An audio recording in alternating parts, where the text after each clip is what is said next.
Hi YouTube, this is my dear old friend Ray Page. Tell us what you've got here, Ray. This is kind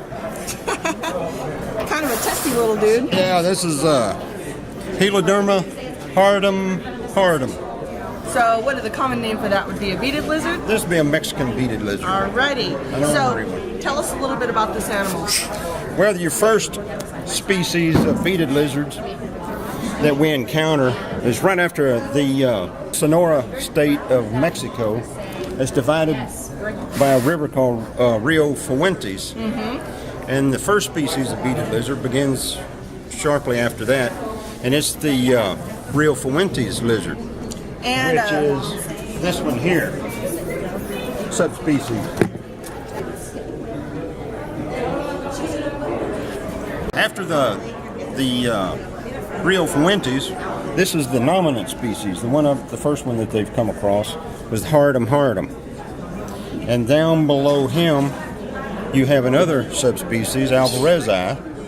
And then down in about the middle of Guatemala, you have Charles Bogarti, which is fairly rare as far as we know. Anyway, these are venomous, just like their cousins, the Gila monsters. And caution must be taken in handling them. They're not for the faint of heart. Probably you wouldn't be killed by it, but depends on your health condition as to where you should be careless enough to let the darn thing bite you. But they're unusual critters. You can almost run over them with a car. They're so tough. And these breed at different intervals. For instance, the Gila monsters breed around the first, second week of April in their range. The first species we come to, subspecies of Rio Fuentes, will breed generally around the 1st of May. And these around the 1st of June. Then about 2 months later you get a clutch of eggs if everything goes right. And then you've got about 7 or 8 months of incubation. So it takes a while to get them there. But other than that, they're hardy.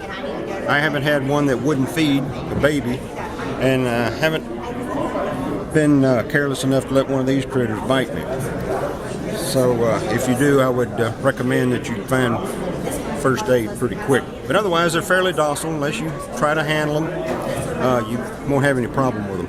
They eat various sizes of rodents as they grow, say fuzzy mice at the beginning, on up to grown rats. And they'll do very well. Live many years. I think Applegate out in California has one for well over 40 years.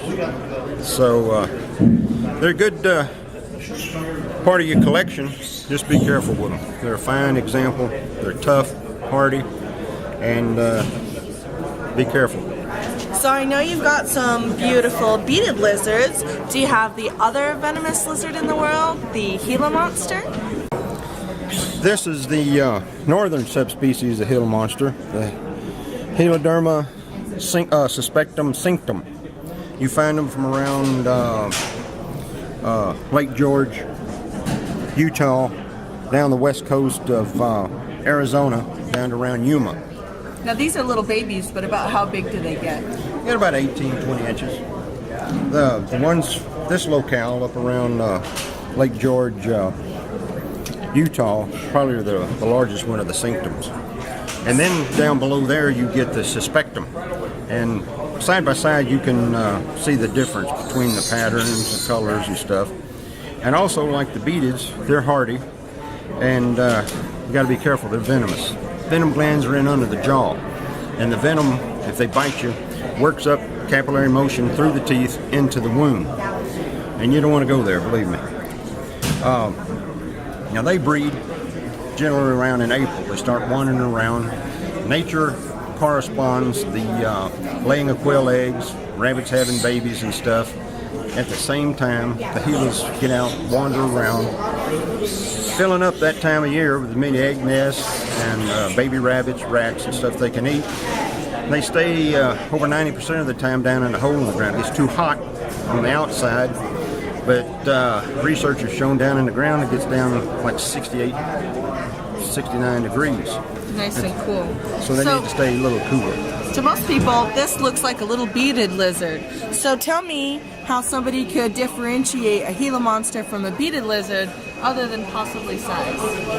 Well, the different patterns and where you are. You're not going to find a beaded lizard in the United States unless he escaped from somewhere. All you're going to have is the Gila monsters, and even they range down into the state of Sonora, and they're not as large. You know, a big one would be 20 inches, whereas you can almost get 4 feet out of a big beaded lizard.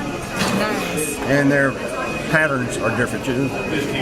Easily to distinguish between the two. For someone who knows what they're That's looking right, at. it's an expert. So this was the 2 venomous lizards in the world, the Gila monster and the beaded lizard with Wray Page. Thank you, Wray. You're welcome.